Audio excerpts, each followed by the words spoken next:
ಎಲ್ಲರಿಗೂ ನಮಸ್ಕಾರ ರೀ. ಹೆಂಗದಿರಿ? ನಾನು ಶ್ವೇತಾ. ಜಗತ್ನ್ಯಾಗ ನಡೆದಿರೋ ಸುದ್ದಿನ ನಮ್ಮ ಉತ್ತರ ಕರ್ನಾಟಕ ಭಾಷೆದಾಗ ಹೇಳಲಿಕ್ ಬಂದೀನಿ. ಮಸ್ತ್ ಚಾ ಕುಡ್ಕೋತ ಖಡಕ್ ಮಿರ್ಚಿ ಮಂಡಕ್ಕಿ ನೋಡ್ರಿ. ಮುಗಿತ್ರಿ, ಮುಗ್ದೇ ಹೋಯ್ತು. ನಮ್ಮ ಬೆಂಗಳೂರಿನ ಕತಿ ಮುಗ್ದ ಹೋಯ್ತು. ಮೊನ್ನೆ ಬರೇ ಕೋಗಿಲು ಅನ್ನೋ 1 ಗ್ರಾಮದ ಕತಿ ಕೇಳಿದೆ, ಗಾಬರಿ ಆಗ್ಬಿಟ್ಟಿತ್ತು. ಆದ್ರೆ ಇಲ್ಲಿ ನೋಡಿದ್ರ ಅರ್ಧಕ್ಕರ್ಧ ಬೆಂಗಳೂರು ತುಂಬಿಕೊಂಡಿರೋದೇ ಇವ್ರೆ. ಅಲ್ಲ, ನಾನು ಯೋಚನೆ ಮಾಡ್ಲಿಕ್ಕತ್ತಿದೆ, ಕಾಂಗ್ರೆಸ್ಸಿಗೆ ಇಂಥ ಪರಿ ಬೆಂಬಲ ಸಪೋರ್ಟ್ ಅದನ್ನು ನಮ್ಮ ಕರ್ನಾಟಕದಾಗ ಎಲ್ಲಿಂದ ಸಿಗ್ಲಿಕ್ಕತ್ತದ ಅಂತ ಹೇಳಿ ಈಗ ಖಾತ್ರಿ ಆಯ್ತು ಬಿಡ್ರಿ. ರಾತ್ರಿ ಎಲ್ಲಾ ಕರ್ಮಕಾಂಡ ಬಯಲಾಯ್ತು ನೋಡ್ರಿ. ಪುನೀತ್ ಕೆರೆಹಳ್ಳಿಯವರ ತಂಡ ಈ ಅಕ್ರಮ ವಲಸಿಗರನ್ನ ಹುಡುಕೊಂಡು ಒಂದು ಆಪರೇಷನ್ ಶುರು ಮಾಡ್ತೈತಿ. ದೇವ್ರೇ, ಏನ್ರಿ ಇದು? ಬೆಂಗಳೂರಿನಾಗ ಅದೀವೋ ಅಥವಾ ಪಶ್ಚಿಮ ಬಂಗಾಳದಾಗ ಅದೀವೋ ಅನ್ನೋದು ಗೊತ್ತಾಗಕತ್ತಿಲ್ಲ ನೋಡ್ರಪ್ಪ. ಇಷ್ಟು ಈಸಿಯಾಗಿ ಭಾರತದ ಗಡಿ ದಾಟಿ ಬೆಂಗಳೂರಿಗೆ ಬಂದು ಇಲ್ಲೇ ಮನಿ ಮಾಡಿಕೊಂಡು Aadhaar card, PAN card, bank account ಎಲ್ಲಾನು ಮಾಡಿಸ್ಕೊಂಡದಾರ. ಅದು ಬಿಡ್ರಿ ಯಪ್ಪ, ಈ ಪುಣ್ಯಾತ್ಮಗ ಬಜಾಜ್ ಫೈನಾನ್ಸ್ ಇಂದ 4.5 ಲಕ್ಷ ಲೋನ್ ಬೇರೆ ಸಿಕ್ಕದಂತ. ಅದಕ್ಕಿನ ಮಜಾ ಏನಂದ್ರ ಆ ಮನ್ಯಾಗ ಸರ್ಕಾರದ ಜಾತಿ ಸಮೀಕ್ಷೆನೂ ನಡೆದೈತಂತ. ಎಲ್ಲ ಇರೋದು ಅಕ್ರಮ ಬಾಂಗ್ಲಾ ವಲಸಿಗರೆ. आप कहाँ का है? बांग्लादेश। कितना साल हुआ भारत में आके? 1 साल हुआ। आप बैठिए सभी, 1 मिनट। आप कहाँ का है सभी? चाचा, आप कहाँ का है? हाँ, जोर से बोलना है ना। हाँ, बांग्लादेश का है। कितना आदमी है इधर? पूरा परिवार है क्या आपका? पूरा परिवार है। ಇಲ್ಲಿ ನೋಡಿ, ಈ ಮನೆಗೂ ಕೂಡ, ಪ್ರತಿ ಮನೆಗೂ ಕೂಡ ಹಿಂದುಳಿದ ಕರ್ನಾಟಕ ರಾಜ್ಯ ಹಿಂದುಳಿದ ವರ್ಗಗಳಿಂದ ಪ್ರತಿ ಮನೆಗೂ ಕೂಡ ಸ್ಟಿಕ್ಕರ್ ಹಾಕಿದ್ದಾರೆ. ನೀವು ಆ ಸ್ಟಿಕ್ಕರ್ ನ ತಗೊಳ್ಳಿ. ಸರ್ವೆ ಮಾಡಿದ್ರಲ್ಲ, ಜಾತಿ ಗಣತಿ ಸರ್ವೆ ಮಾಡಿದ್ದಾರೆ, ಇಲ್ಲಿಗೆ ಬಂದು ಸ್ಟಿಕ್ಕರ್ ಹಾಕಿದ್ದಾರೆ. ಅವ್ರಿಗೆ ಗೊತ್ತಾಗ್ಲಿಲ್ವಾ ಇವ್ರು ಬಾಂಗ್ಲಾದವರು ಅಂತ? ಆಪ್ ಕಾಂಕ ಬಾಂಗ್ಲಾದೇಶ್ ಕಾ. ಇಲ್ಲಿ ನೋಡಿ, ಇವನು ಬಾಂಗ್ಲಾದವನು. ಬಾಂಗ್ಲಾದಿಂದ ಇಲ್ಲಿಗೆ ಬಂದು ಇಲ್ಲಿರೋರೆಲ್ಲ ಯಾರು? वो घर में है ना, वो कौन कौन है? पूरा हमारा आदमी बांग्लादेश का। कौन कौन है? पूरा फैमिली है क्या आपका? फैमिली है। ಇಲ್ಲಿ ನೋಡಿ ಸ್ನೇಹಿತರ, ಇದು ಇವಂದು ನಾಮ ಕ್ಯಾ ಆಪ್ಕಾ? ನಹೀಮ್. ಇದು ನಹೀಮ್ದು ಬಾಂಗ್ಲಾದೇಶದ್ದು ಡ್ರೈವಿಂಗ್ ಲೈಸೆನ್ಸ್. ಅವನು ಬಾಂಗ್ಲಾದೇಶದಲ್ಲಿ ಕಟ್ಟಿರ್ತಕ್ಕಂಥ ಎಷ್ಟನೇ ತಾರೀಕು? 2 ಸೆಪ್ಟೆಂಬರ್ 2019 ಪೇ ಮಾಡಿರೋದು ಬಾಂಗ್ಲಾದಲ್ಲಿ.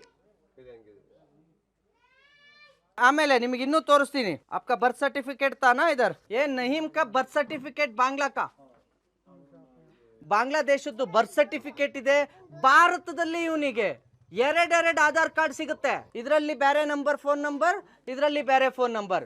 नहीम, ये आधार कार्ड बनाने के लिए कितना पैसा दिया? 1500 रुपए दिया। 1500 दिया तो आधार कार्ड बनाते हैं क्या? आधार कार्ड बनाने के लिए क्या लिया आपका पास? सिर्फ हमारा नाम लिया, बस उतना। साइन किया है, फिंगर दिया है। ये एड्रेस कौन दिया? ये एड्रेस में बना हुआ बोल के कौन दिया? ये एड्रेस जो बनाया वही दे दिया। वही बनाया ನೋಡಿ. ಅವರೇ ಮಾಡಿದ್ದಾರೆ. 1500 ರೂಪಾಯಿ ಕೊಟ್ರೆ ಅವರೇ ಆಧಾರ್ ಕಾರ್ಡ್ ಮಾಡಿಕೊಟ್ಟಿದ್ದಾರೆ. ಅಡ್ರೆಸ್ ಪ್ರೂಫ್ ಅವರೇ ಹಾಕಿದ್ದಾರೆ. ನಮ್ಮ ದೇಶದ ಭದ್ರತೆ. ನಿಮಗೆ ಇನ್ನೂ ಒಂದು ಶಾಕಿಂಗ್ ನ್ಯೂಸ್ ಹೇಳ್ತೀನಿ. ಪ್ಯಾನ್ ಕಾರ್ಡ್ ಇದೆ ಒಂದು ಪ್ಯಾನ್ ಕಾರ್ಡ್ ಇದೆ. ಅಷ್ಟೇ ಅಲ್ಲ, ನಾನು ಇನ್ನೊಂದು ಹೇಳ್ತೀನಿ ನಿಮಗೆ ಶಾಕಿಂಗು. ಅವನಿಗೆ ಬ್ಯಾಂಕ್ ಆಫ್ ಬರೋಡಾದಲ್ಲಿ ಖಾತೆ ಇದೆ, ಆ ಬ್ಯಾಂಕ್ ಪಾಸ್ಬುಕ್. ಇದಕ್ಕಿಂತ ಶಾಕಿಂಗ್ ಹೇಳ್ತೀನಿ ನಾನು ನಿಮ್ಗೆ. ನಾವು ಇಲ್ಲಿ ಲೋನ್ ತಗೋಬೇಕು, ನಮಗೆ ಲೋನ್ ಬೇಕು ಅಂತ ಅಂದ್ರೆ ಎಷ್ಟೆಲ್ಲ ವೆರಿಫಿಕೇಶನ್ ಮಾಡ್ತಾರೆ. ಇದೇ ಬಜಾಜ್ ಫೈನಾನ್ಸ್ ಬ್ಯಾಂಕ್ ಇಂದ ಇವನಿಗೆ 4.5 ಲಕ್ಷ ಲೋನ್ ಆಗುತ್ತೆ ಗಾಡಿ ತಗೊಳ್ಳೋದಕ್ಕೆ. ಭಾರತ್ का ड्राइविंग लाइसेंस है क्या? ड्राइविंग लाइसेंस ಇಲ್ಲ. आपका गाड़ी मिला? गाड़ी कौन सा लिया? गाड़ी लगेज गाड़ी लिया। डाउन पेमेंट कितना? 30,000 दिया। 30,000, 30,000 रुपए डाउन पेमेंट. EMI कितना? 9,000. 9,000 ರೂಪಾಯಿ EMI. ಬಜಾಜ್ ಫೈನಾನ್ಸ್ ನವರು ಯಾವ ಮಟ್ಟಕ್ಕೆ ನಮ್ಗಳಿಗಾದ್ರೆ, ಕನ್ನಡಿಗರಿಗಾದ್ರೆ ಹಡ ಹಿಡಿಸ್ಕೊಳ್ತಿರಲ್ರಿ. ಏನಾರು ನಾಚಿಕೆ ಆಗಲ್ವಾ ನಿಮಗೆ? ಹೆಂಗ್ ಕೊಟ್ರಿ? ಏನಿತ್ತು? ಏನ್ ಪ್ರೂಫ್ ಇತ್ತು ಅವನ ಹತ್ರ? ಮನೆ ಇತ್ತ, ಆಸ್ತಿ ಇತ್ತ, ಅಂತಸ್ತಿತ್ತ? ಕರೆಕ್ಟಾಗಿ ಅಡ್ರೆಸ್ ಪ್ರೂಫ್ ಇರಲಿಲ್ಲ. ಆದ್ರೂ ಅವರಿಗೆ ಲೋನ್ ಸಿಕ್ತು. 1,500 ಕೊಟ್ರೆ ಆಧಾರ್ ಕಾರ್ಡ್ ಸಿಗುತ್ತೆ, ಬ್ಯಾಂಕ್ ಅಕೌಂಟ್ ಮಾಡ್ಕೋಬಹುದು, ಬ್ಯಾಂಕ್ ಅಲ್ಲಿ ಲೋನ್ ಸಿಗುತ್ತೆ. ಎಲ್ಲಿಗೆ ಹೋಗ್ತಾ ಇದೆ ಕರ್ನಾಟಕ? ಏನ್ ಅವಸ್ಥೆ ನೋಡ್ರಪ್ಪ ನಮ್ಮ ಸರ್ಕಾರದ್ದು. ನಮ್ಮ ರಾಜ್ಯದಾಗ ಸರ್ವೆಗಳು ಅದ್ ಹೆಂಗ ನಡೆದಿರಬಹುದು ಅಂತ ಈಗ ನೀವು ಲೆಕ್ಕ ಹಾಕ್ರಿ. ಅಲ್ಲ, ಇಂಥವ್ರಿಗೆ ಲೋನು ಅಗದಿ ಸರಳ ಸಿಕ್ಬಿಡ್ತೈತಿ. ಇನ್ನೇನ್ ಬೇಕು ಹೇಳ್ರಿ? ಎಲೆಕ್ಷನ್ ಟೈಮ್ನಾಗ ಒಂದಿಷ್ಟು ರೊಕ್ಕನು ಕೊಟ್ಟಿರ್ತಾರ. ಅಗತ್ಯ ಬಿದ್ರ ನಮ್ಮ CM ಸಿದ್ದರಾಮಯ್ಯನವರು ಒಂದ ಮನಿನೂ ಕಟ್ಟಿಸ್ಕೊಡ್ಬಿಡ್ತಾರ. ಯಾಕಂತೀನಿ ಒಟ್ಟನ್ಯಾಗ ಕರ್ನಾಟಕದ ಮಂದಿಗೆ ಇದ್ದಂಗ ಹೇಳಿದ್ರೆ ಎದ್ ಬಂದ್ ಎದಿಗೆ ಓದ್ರತ್ತೆ ಚಂಬು ಚೊಂಬೇ ಗತಿ ನೋಡ್ರಿ. ಅಷ್ಟಕ್ಕೂ ಇದು ಒಂದೇ ಕುಟುಂಬ ತಿಳ್ಕೊಬೇಡ್ರಿ ನೀವು, ಇನ್ನ ಬೇಕಾದಷ್ಟದಾವಂತ. ಅಕ್ರಮ ಬಾಂಗ್ಲಾ ವಲಸಿಗರಿಗೆ ನೆಲೆ ಕೊಟ್ಟ ಕಾಂಗ್ರೆಸ್ ಸರ್ಕಾರಕ್ಕೆ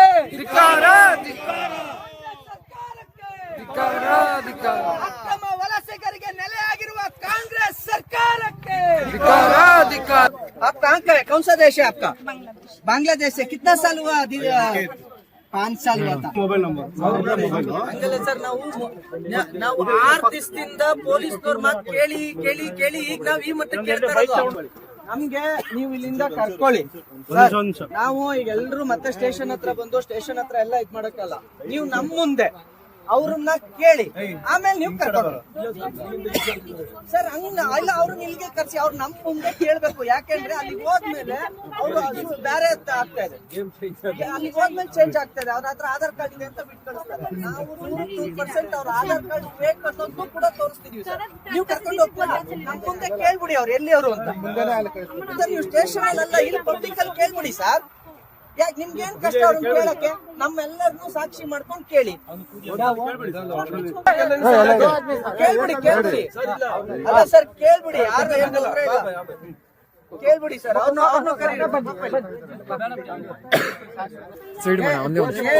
देखिए पुलिस है, भारत का पुलिस है, कर्नाटक का पुलिस है.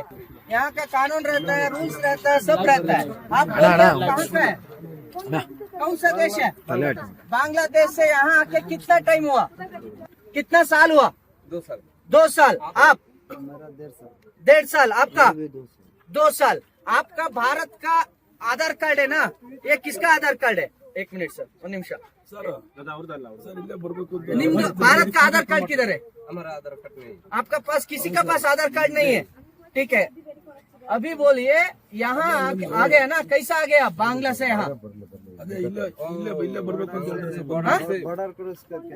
कैसा बॉर्डर क्रॉस किया?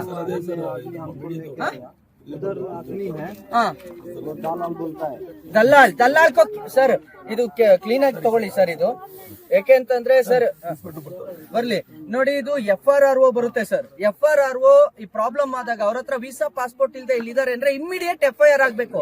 ನಾವ್ ಇದುವರೆಗೂ ಏನಾಗಿದೆ ಗೊತ್ತಾ, ನಾವು ಹಿಡ್ದು ಕೊಡ್ತಿದೀವಿ, ಯಾವ್ದು FIR ಆಗ್ತಿಲ್ಲ. ಕಾನೂನಲ್ಲಿ ಇಮಿಡಿಯೇಟ್ FIR ಆಗ್ಬೇಕು ಸರ್ ಅವ್ರದ್ದು. आपका पास वीसा है? पासपोर्ट है? आपका नाम क्या है? 1 निमिष. जिया. पूरा नाम क्या है? मुंशी. आपका? जुएल. इलियस. आप तीनों अकेला है क्या? और सबका साथ आ गया? इसका फैमिली है. इसका फैमिली है. कितना आदमी है? 4 आदमी है. कौन कौन है? हमारा बीबी, हमारा एक बेटी और हमारा बेटा. 150 ಜನ ಇದ್ದಾರಂತೆ. ಸ್ನೇಹಿತರೆ, ಇಲ್ಲಿಂದ ಇವಾಗ್ಲೂ ಕೂಡ ಸರಿಸುಮಾರು 7 ಜನರನ್ನ ಕರ್ಕೊಂಡು ಹೋಗ್ತಾ ಇದ್ದಾರೆ. ಅವರೆಲ್ಲರೂ ಕೂಡ ಅಕ್ರಮ ಬಾಂಗ್ಲಾ ವಲಸಿಗರು. ಬಾಂಗ್ಲಾದಿಂದ ಅವರು ಇಲ್ಲಿಗೆ ಬಂದಿದ್ದಾರೆ. 500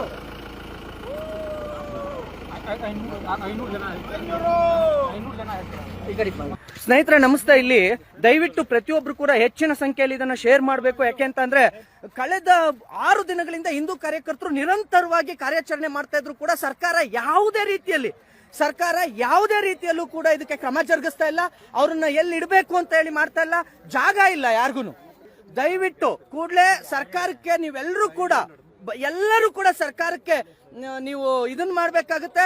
ಅಂದ್ರೆ ನಿರಂತರವಾಗಿ ಡಾಕ್ಟರ್ ಜಿ ಅಂತೂ ಸಂಪೂರ್ಣವಾಗಿ ಈ ಕಾರ್ಯಾಚರಣೆಯಲ್ಲಿ ತಮ್ಮನ್ನು ತಾವು ತೊಡಗಿಸ್ಕೊಂಡಿರೋದು, ಸಂಪೂರ್ಣವಾಗಿ ತಮ್ಮನ್ನು ತಾವು ತೊಡಗಿಸ್ಕೊಂಡಿರೋದು. ಇವತ್ತು ಕೂಡ ನಿರಂತರವಾಗಿ ಕಾರ್ಯಾಚರಣೆಯನ್ನ ಮಾಡ್ತಾ ಇದ್ರು ಕೂಡ ಪೊಲೀಸ್ನವರು ಇವರುಗಳಿಗೆ ನಿಲ್ಸಿ ಕಾರ್ಯಾಚರಣೆನ ಅಂತ ಹೇಳ್ತಾ ಇದ್ದಾರೆ. ಯಾಕೆಂದ್ರೆ ಇವ್ರನ್ನ ಎಲ್ಲಿಡೋದಕ್ಕೆ ಜಾಗ ಇಲ್ಲ ನಿಲ್ಸಿ ಅಂತ. ಸರ್ಕಾರ ಈ ಬಗ್ಗೆ ಕ್ರಮ ತಗೊಂತ ಇಲ್ಲ. ಎಲ್ರು ಕೂಡ ಸರ್ಕಾರಕ್ಕೆ ಏನಾದ್ರೂ ಹೇಳೋ ಹಂಗಿದ್ರೆ ಡಾಕ್ಟರ್ ಜಿ ಏನ್ ಹೇಳ್ತೀರಾ? ನಾನು ಹೇಳ್ತೀನಿ, ಸರ್ಕಾರಕ್ಕೆ ತಾಕತ್ತು ದಮ್ಮಿದ್ರೆ ಹೊರಗಡೆ ಹಾಕಿ. ಇಲ್ಲ ತಲೆಗೆ ಒಂದೊಂದು ರೂಪಾಯಿ ಹಿಂದೂಗಳು ಹಾಕ್ಬಿಟ್ಟು ಅವ್ರನ್ನ ಎಲ್ಲಿಗೆ ಸೇರಿಸ್ಬೇಕು ಅಲ್ಲಿ ಸೇರಿಸ್ತೀವಿ. ಇಷ್ಟ ಹೇಳಲಿಕ್ಕೆ ನಾನು ಇಷ್ಟಪಡ್ತಾ ಇದ್ದೀನಿ. ಸ್ನೇಹಿತರೆ, FRROನವರು ದಯವಿಟ್ಟು ಇದ್ರ ಬಗ್ಗೆ ನೋಡಿ ಇವ್ರನ್ನೆಲ್ಲ ಹೊರಗಡೆ ಹಾಕಿ. ಯಾಕಂದ್ರೆ ಇವ್ರನ್ನ ಇಟ್ಕೊಂಡ್ರೆ ನಿಮ್ಮನ್ನು ಅವ್ರ ಜೊತೆನ ವಿದೇಶಕ್ಕೆ ಕಳಿಸ್ತೀವಿ. ಅಲ್ಲಿ ಅವ್ರ ದುಡ್ಡಿಂದ ನಿಮ್ಗೆ ಸಂಬಳ ಕೊಡ್ತಾರೆ. ನಮ್ ಸಂಬಳ ತಗೊಂಡು ನೀವು FORRನವರು ಅವ್ರನ್ನ ಓಡಿಸಿಲ್ಲ ಅಂದ್ರೆ ಅವ್ರ ಜೊತೆಗೆ ನಿಮ್ಮನ್ನ ಓಡಿಸ್ತೀವಿ. ಅಲ್ರಿ, ಹಂಗಾದ್ರ ನಮ್ಮ ಅಧಿಕಾರಿಗಳು ಏನ್ ಮಾಡ್ಲಿಕತ್ತಾರ ಅಂತ. ಇಂಥ ಪರಿ ಈಸಿಯಾಗಿ ಗಡಿ ದಾಟಿ ಬಂದು ರಾಜ್ಯದಾಗ ಝಾಂಡ ಊರುದು ಅಷ್ಟು ಸರಳ ಆಗ್ಬಿಟ್ಟೈತ್ಯಾ. ದೇವ್ರೇ ಕಾಪಾಡ್ಬೇಕು ನೋಡ್ರಪ್ಪ. ಅವನ್ ಯಾರೋ ಸೌದಿ ಅರೇಬಿಯಾದಾಗ 142 ವರ್ಷದ ಅಲ್ ರಶೀದ್ ವಾದಿ ಅಂತ ಹೇಳಿ 1884 ಹುಟ್ಟಿದ್ದಂತ 7 ಮಂದಿ ಹೆಂಡತಿರಂತ. ಈ ಪುಣ್ಯಾತ್ಮಂಗ 132 ಮಕ್ಕಳಂತ ನೋಡ್ರಿ. ಅಲ್ಲ, 7 ಹೆಂಡತಿಗೆ 7 ಜನ್ಮಕ್ಕೆ ಆಗಟ ಮಕ್ಕಳು ಕೊಟ್ಬಿಟ್ಟಾನ. ಪುಣ್ಯಕ್ಕೆ ಈಗರೆ ಜೀವ ಬಿಟ್ಟಾನ ನೋಡ್ರಪ್ಪ. ಇನ್ನ ಇದ್ದಿದ್ರ 1,000 ರೀಚ್ ಮಾಡ್ತಿದ್ನೋ ಏನೋ. ಈಗ ಇಲ್ಲಿಗ್ ಬಂದು ಇದಾರಲ್ಲ ಇವ್ರು ಅಂತವ್ರ ಅದಾರ್ರಿ. ಈಗ 100 ಆದ್ರ ಇನ್ನ 1 ವರ್ಷಕ್ಕೆ 500 ಆಗ್ಬಿಡ್ತಾವ. ಈ ಹಂದಿಗಳರೇ ಅಷ್ಟು ಮರಿ ಹಾಕ್ತಾವೋ ಇಲ್ಲೋ. ಅಂತ ಪರಿ ಮಕ್ಕಳು ಹುಟ್ಟಿಸ್ಕೊಂಡ್ರ ಮುಂದೊಂದು ದಿನ ನಮ್ಮ ರಾಜ್ಯದಾಗ ಕನ್ನಡಿಗರನ್ನ ಈ ಕಂದಿಲ್ ಹಿಡ್ಕೊಂಡು ಹುಡುಕಾಡಬೇಕು, ಭೂತ ಕನ್ನಡಿ ಹಿಡ್ಕೊಂಡು ಹುಡುಕಾಡಬೇಕು ಗೊತ್ತಿಲ್ಲ. ಅಂತ ಪರಿಸ್ಥಿತಿ ಬಂದ್ರು ಬರಬಹುದು ನೋಡ್ರಿ. ಈಗ ಆಲ್ರೆಡಿ ಸರ್ಕಾರಿ ಸಾಲಿ ಜಾಗದಾಗ ಮಸೀದಿ ಕಟ್ಲಿಕ್ ಶುರು ಹಚ್ಕೊಂಡಾರ. ಇನ್ನೇನು ನಾಳೆ ರೈಲ್ವೆ ಸ್ಟೇಷನ್ ಬಸ್ ಸ್ಟ್ಯಾಂಡ್ನಾಗೂ ಕಟ್ಕೊಂಡ್ ಬಿಡ್ತಾರ. ಎಷ್ಟಂದ್ರು ಕರ್ನಾಟಕದಾಗ ಇರುದು ಅವ್ರದ ಭಾರಿ ಪ್ರೀತಿಯ ಸರ್ಕಾರ ಅಲ್ಲೇನ್ರಿ. ಪಾಪ ಆ ಅಧಿಕಾರಿಗಳರಿ ಏನ್ ಮಾಡ್ಬೇಕು ಹೇಳ್ರಿ, ಹೆಂಗ್ ಮಾಡ್ಬೇಕು ಹೇಳ್ರಿ. ಇದನ್ನೆಲ್ಲ ಸರಿ ಮಾಡಬಹುದು ಅಂತ ತಿಳ್ಕೊಂಡ್ರ ಈ ರೌಡಿಗಳಂಗ ಅವ್ರಿಗೆ ಹೊಳ್ಳೆ ಬೆದರಿಕೆ ಹಾಕ್ತಾರ. ಒಂದು ಬ್ಯಾನರ್ ಅಕ್ರಮವಾಗಿ ಹಾಕಿದ್ದನ್ನ ತೆಗೆದಿದ್ದಕ್ಕ ಮಹಿಳಾ ಅಧಿಕಾರಿ ಅಂತನೂ ನೋಡ್ಲಾರ್ದೆ ಕೆಟ್ಟ ಪದ ಬಳಸ್ತಾರ. ಹಿಂಗಾದ್ರೆ ಏನ್ ಕೆಲಸ ಮಾಡ್ಬೇಕು ಹೇಳ್ರಿ. ಬಿಡ್ರಿ, ಇವ್ರಿಂದ ಏನ್ ಎಕ್ಸ್ಪೆಕ್ಟ್ ಮಾಡ್ಲಿಕ್ಕೆ ಆಗ್ತದ. ಪ್ರತಾಪ್ ಸಿಂಹ ಅವ್ರು ಇದಕ್ಕೆ ಕರೆಕ್ಟ್ ಆಗಿ ಹೇಳಾರ ನೋಡ್ರಿ. ಮುಖ್ಯಮಂತ್ರಿ ಬಾಯಿನ ಬಚ್ಚಲ ಮನೆಯಾಗ ಹೋಗಿದೆ. ಇನ್ನ ಕಾಂಗ್ರೆಸ್ಸಿನ ಪುಡಾರಿಗಳ ಬಾಯಿ ಸರಿ ಇರಕ್ ಸಾಧ್ಯನಾ? ಸಿದ್ದರಾಮಯ್ಯನವರಿಗೆ ಆ ಸಂಸ್ಕಾರ ಇಲ್ವಲ್ರಿ. ಅವರೇ ಕೇಂದ್ರ ಸಚಿವೇನ ಎಂತೋಳ ಅವಳು ಅಂತ ಹೇಳ್ತಾರೆ. ಫಸ್ಟ್ ಸಿದ್ದರಾಮಯ್ಯನವರು ಅವರ ಬಾಯಿಯನ್ನು ಶುದ್ಧ ಮಾಡ್ಕೊಳ್ಬೇಕು. ಮಾನ್ಯ ಮುಖ್ಯಮಂತ್ರಿ ಸಿದ್ದರಾಮಯ್ಯನವರು ಹೇಳಿ ಕೇಳಿ ಕಾನೂನು ಪದವೀಧರ. ನಿಮ್ಮ DK ಶಿವಕುಮಾರ್ ಅವ್ರ ಹತ್ರ ಹೊಡೆದಾಟ ಮಾಡಿ ಇನ್ನೊಂದ್ ಸ್ವಲ್ಪ ದಿನ ಚೇರ್ ಉಳಿಸ್ಕೊಳ್ಬಹುದು. ಆದ್ರೆ ನೀವು ಚೇರ್ ಬಿಟ್ಟಾದ ನಂತರ ಜನ ನಿಮ್ಮನ್ನ ನೆನಪು ಮಾಡ್ಕೊಳ್ಳಲ್ಲ ಸರ್. ಅಧಿಕಾರಿ ವರ್ಗಕ್ಕೆ ಒಂದು ವಿಶ್ವಾಸ ಬರಬೇಕು ಅಂತ ಹೇಳಿದ್ರೆ ನಿಮ್ ಪಕ್ಷದ ಪುಡಾರಿ ಇದನ್ನಲ್ಲ ಅವನು ಒದ್ದು ಒಳಗಾಗ. ಕರೆಕ್ಟ್ ಆಗಿ ಹೇಳಿದ್ರಿ ಸರ್. CM ಹಂಗಿರ್ಬೇಕಾದ್ರ ಅವ್ರ ಪಕ್ಷದ ನಾಯಕರು ಇನ್ ಹೆಂಗಿರ್ಲಿಕ್ ಸಾಧ್ಯ ಅಂತ ಹೇಳಿ. ನಾವು ಇವತ್ತು ಈ ಬಿಗ್ ಬಾಸ್ ವೋಟ್ ಬಗ್ಗೆ ತಲೆ ಕೆಡಿಸ್ಕೊಂಡಷ್ಟು ಅವತ್ತು ವಿಧಾನಸಭಾ ಚುನಾವಣೆ ವೋಟಿಂಗ್ ಬಗ್ಗೆ ತಲೆ ಕೆಡಿಸ್ಕೊಂಡಿದ್ವಿ ಅಂತಂದ್ರ ಇಷ್ಟೆಲ್ಲ ಸೀನೇ ಆಗ್ತಿರ್ಲಿಲ್ಲ ನೋಡ್ರಪ್ಪ. ಆ ಕಲ್ಯಾಣ ಕರ್ನಾಟಕದ ಮಂದಿ ಪಾಡಂತೂ ಕೇಳುದೇ ಬೇಡ. ಖರ್ಗೆ ಫ್ಯಾಮಿಲಿಗೆ ವೋಟ್ ಕೊಟ್ಟಿದ್ದು ಕಲಬುರಗಿಯ ಪರಿಸ್ಥಿತಿ ನೋಡ್ರಿ ಏನಾಗೈತೆ ಅಂತ ಹೇಳಿ. ಇವರು ಯಾರು ಅಂತ ಗೊತ್ತಾಯ್ತಾ? ಹೆಸರು ರಾಧಾಕೃಷ್ಣ, ಕಲಬುರಗಿ ಲೋಕಸಭಾ ಕ್ಷೇತ್ರದ ಸಂಸದರು. ಇವರಿಗೆ ಇನ್ನೊಂದು ಗುರುತು ಇದೆ. ಅದೇನೆಂದ್ರೆ ರಾಜ್ಯಸಭೆಯ ವಿರೋಧ ಪಕ್ಷದ ನಾಯಕರು AICC ಅಧ್ಯಕ್ಷರಾದ ಮಲ್ಲಿಕಾರ್ಜುನ ಖರ್ಗೆ ಅವರ ಅಳಿಯ. ಇವರ ಅಭಿವೃದ್ಧಿ ಕಾರ್ಯ ಕೆಲಸಗಳ ಬಗ್ಗೆ ನೋಡೋಣ ಅಂತ MPLADS ಪೋರ್ಟಲ್ ತೆರೆದ್ರೆ ಕಾಣೋದು ಎಲ್ಲವೂ ಶೂನ್ಯ. 1.5 ವರ್ಷ ಸಂಸದರಾಗಿದ್ರು ಕಲಬುರಗಿಗೆ ಸಿಕ್ಕ ಅಭಿವೃದ್ಧಿ ಏನು ಗೊತ್ತಾ? ಶೂನ್ಯ. ಹೌದು, ಸಂಪೂರ್ಣ ಶೂನ್ಯ. 9.8 ಕೋಟಿ ನಿಧಿ ಲಭ್ಯವಿದೆ. ಆದ್ರೆ ಖರ್ಚು ಮಾಡಿದ್ದು 0, ಶಿಫಾರಸು ಮಾಡಿದ ಕೆಲಸಗಳು 0, ಪೂರ್ಣಗೊಂಡ ಯೋಜನೆಗಳು 0. ಇದಕ್ಕಿಂತ ಸ್ಪಷ್ಟವಾದ ವೈಫಲ್ಯ ಇನ್ನೇನು ಬೇಕು? ಬಹುಶಃ ಕೆಲಸ ಮಾಡದೇ ಇರೋದೇ ಇವರ ಹೊಸ ಮಾದರಿ ಆಡಳಿತ ಇರಬೇಕು. ರಸ್ತೆ, ಶಾಲೆ, ನೀರು, ಆಸ್ಪತ್ರೆ ಏನೇನೂ ಇಲ್ಲ. ಸಂಸದ ಸ್ಥಾನ ಅಭಿವೃದ್ಧಿಗೆ ಉಪಯೋಗಿಸಬೇಕಾದ ಜವಾಬ್ದಾರಿ ಯಾವ ಕೆಲಸವೂ ಮಾಡದೆ 9.8 ಕೋಟಿ ರೂಪಾಯಿ ಇಂದಿಗೂ ಬಳಕೆಯಾಗದೆ ಉಳಿದಿದೆ ಅಂದ್ರೆ ಇದು ಸಣ್ಣ ವಿಷಯ ಅಲ್ಲ. ಕೆಲಸ ನಡೆದಿದ್ರೆ ಅದು ದಾಖಲೆಯಲ್ಲಿ ಯಾಕೆ ಇಲ್ಲ? ನಡೆದೇ ಇಲ್ಲದೆ ಇದ್ರೆ ಯಾರು ಹೊಣೆ ಅನ್ನೋದು ಸ್ಪಷ್ಟವಾಗಬೇಕು. ಕೇವಲ ಭಾಷಣಗಳು, ಫೋಟೋಗಳು, ಕುಟುಂಬದ ಹೆಸರು, ಪರಿಚಯಗಳಿಂದ ಕ್ಷೇತ್ರ ಬೆಳೆಯೋದಿಲ್ಲ. ಫಲಿತಾಂಶವೇ ಮಾನದಂಡ. ಕಲಬುರಗಿಗೆ ಒಂದೂ ಯೋಜನೆ ಕೊಡದ ಸಂಸದರಿಂದ ಜನರು ಇನ್ನೇನು ನಿರೀಕ್ಷಿಸಬೇಕು? ಕೆಲಸ ಮಾಡಲು ಮನಸ್ಸಿಲ್ಲದೆ ಕುಟುಂಬದ ಒತ್ತಡಕ್ಕೆ ಮಣಿದು ಚುನಾವಣೆಯಲ್ಲಿ ನಿಂತು ಆಯ್ಕೆಯಾಗಿದ್ದೀರಾ? ಕಲಬುರಗಿಯ ಜನರಿಗೆ ಉತ್ತರಿಸುವ ಜವಾಬ್ದಾರಿ ನಿಮ್ಮ ಮೇಲಿದೆ. ಅದಕ್ಕೆ ಹೇಳಿದ್ರಿ, ಈ ಸಲ ಬಿಗ್ ಬಾಸ್ ವೋಟಿಂಗ್ ಬಗ್ಗೆ ತಲೆ ಕೆಡಿಸ್ಕೊಂಡಷ್ಟೇ ಮುಂದಿನ ವಿಧಾನಸಭಾ ಚುನಾವಣೆ ಬಗ್ಗೆನೂ ಸ್ವಲ್ಪ ತಲೆ ಕೆಡಿಸ್ಕೊಳ್ರಿ. ಇಂಥ ಸ್ಥಿತಿ ಬರುವುದಿಲ್ಲ. ಇವರ ನಾಯಕ ಎಂಥವ್ರು ಅಂತಂದ್ರ ಭಾರತಕ್ಕ ಡ್ರೋನ್ ತಯಾರಿಸುದು ಹೆಂಗ್ ಅಂತ ಗೊತ್ತಿಲ್ಲ ಅಂತ ಚೀನಾಗಷ್ಟೇ ಗೊತ್ತದಂತ. Going to be at the heart of all robotics. This is what's going to be at the heart of drones. This is what's going to be at the heart of submarines. This is going to be at the heart of toys, warfare, everything. And the sad fact is that we're nowhere here. We don't make any of the components inside this. We don't understand how it's made. We certainly don't make any of the optics. We don't understand how it's made. ಬಿಡ್ರಿ, ಅವ್ರದ್ದು ತಪ್ಪಿಲ್ರಿ. ಅದಕ್ಕ ಹೇಳಿದ್ರಪ್ಪ ಸ್ವಲ್ಪ ಇಂಡಿಯಾದಾಗ ಇರ್ತು ಬರ್ರಿ. ಬರೀ foreign trip ಹೋಗೋದ್ ಕೂತ್ರಿ ಇಂಡಿಯಾದ ಬಗ್ಗೆ ಏನ್ ಗೊತ್ತಾಗ್ಬೇಕು ಅವ್ರಿಗೆ? ಇದಕ್ಕ ನಮ್ಮ ಆರ್ಮಿ ಚೀಫ್ ಅವ್ರ ಬಟ್ಟಿ ಸುತ್ಕೊಂಡು ಹೊಡೆದಂಗ್ ಕೌಂಟರ್ ಕೊಟ್ಟಾರ ನೋಡ್ರಿ. अभी ड्रोन का जो नंबर बताना है वो हम आज प्रेडिक्ट नहीं कर सकते हैं, क्योंकि जब मैंने इसके बारे में बातचीत शुरू की थी आज से 1 से 1.5 साल पहले, तो वो तकरीबन मैं देखता था कि 500 किलोमीटर की बॉर्डर में मैं तकरीबन 5000 ड्रोन देखता था। 5000 अगर अपने ड्रोन देख रहा हूँ तो उतने में मायने रखता हूँ कि दुश्मन के भी उतने ही ड्रोन होंगे। तो इसका मतलब ये हुआ कि 500 किलोमीटर के दायरे में, लंबाई में आप 10,000 ड्रोन देखते हैं। तो ये तो मैं आज देख रहा हूँ, लेकिन जिस तरह की हमने तैयारी शुरू की है, आपको मैं बताना चाहूँगा कि जब शुरू में हमने ड्रोन एक्वायर करना शुरू किए तो जो बहुत छोटे छोटे ड्रोन थे वो भी ड्रोन उसके साथ कॉस्ट लगा के दिए जाते थे हमको, और जो आर्मी के लिए पॉसिबल नहीं था उन ड्रोनों को खरीदना। उसी प्रकार से उनकी मेंटेनेंस कॉस्ट बहुत हाई होती थी। तो सबसे पहले आर्मी ने ये डिसाइड किया कि जितने ज़्यादा ड्रोन हैं हम बना सकते हैं उतने ड्रोन बनाएंगे। और आज मैं आपको ये बताना चाहूँगा कि अगर एक हम कमांड की बात करें तो हर कमांड के पास तकरीबन 5000 ड्रोन बनाने की काबिलियत है या वो बना चुका है। और ये ड्रोन ऐसे नहीं है कि ये छोटे वाले ड्रोन हैं। अभी रिसेंटली जो हमने एक फील्ड फायरिंग रेंज में जब चेक किया था तो तकरीबन 100 किलोमीटर तक का भी हमने ड्रोन टेस्ट फायर कर लिया है, और हम उसको और भी आगे रेंज पे ले जाना चाहिए। तो मैं आपको ये बताना चाहता हूँ कि with in the army only हमने आत्मनिर्भरता का बीड़ा उठाया हुआ है। वो क्यों? ताकि जो इंडस्ट्रीज हैं वो हमारा बेंचमार्क समझें और समझें कि हम कितना एडवांस कर चुके हैं। ಇವತ್ತಿಗೆ ಸುದ್ದಿ ಸಾಕಲ್ಲ, ನಾಳೆ ಇಂಥವೇ ಮತ್ತೊಂದಷ್ಟು ಸುದ್ದಿ ತರ್ತೀನಿ. ಚಾ ಇಟ್ಕೊಂಡು ಮಿರ್ಚಿ ಮಂಡಕ್ಕಿ ನೋಡ್ಲಿಕ್ಕೆ ಕಾಯ್ಕೊಂಡಿರ್ರಿ. ಟಿವಿ ವಿಕ್ರಮ, ದೇಶ ನಿಮ್ಮ ಕೈಯಲ್ಲಿ. ಈ ಕಾರ್ಯಕ್ರಮ ನಿಮಗೆ ಇಷ್ಟ ಆಗಿದ್ದಲ್ಲಿ ಲೈಕ್, ಶೇರ್ ಹಾಗೂ ಕಮೆಂಟ್ ಮಾಡಿ. ಟಿವಿ ವಿಕ್ರಮದ ಕಾರ್ಯಕ್ರಮಗಳನ್ನು ನಿರಂತರವಾಗಿ ವೀಕ್ಷಿಸಲು ಸಬ್ಸ್ಕ್ರೈಬ್ ಮಾಡಿ, ಬೆಲ್ ಐಕನ್ ಒತ್ತಿ.